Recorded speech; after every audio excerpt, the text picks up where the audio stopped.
Right, with that, we've come to the end of this segment of the business news this afternoon. My name is Kelvin Nyakundi. I'm now handing it back over to Ndu Oko to bring us the latest in the world of sports. Ndu, take it away. Good afternoon, Kelvin. Thanks for that. And of course, getting into a busy weekend in terms of what happened with sports. Some are still basking in the glory and some are reeling from the defeat. But we start off in Nairobi, where Nairobi United search for their first win in the CAF Confederation Cup Group B continues after another disappointing result at home. The Kenyan side lost 2-1 to Tanzania's Azam FC on Sunday evening at the Nyayo National Stadium with defensive errors and lack of experience, once again costing them as the visitors came from behind to take all 3 points.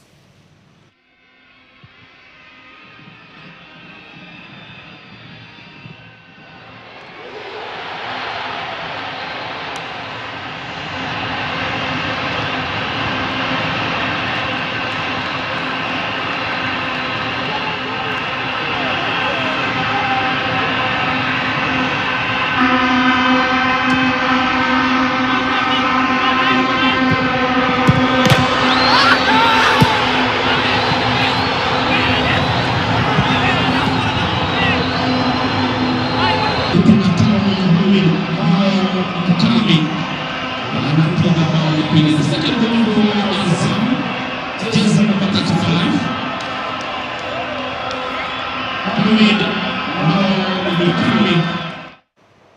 Manchester United have shaken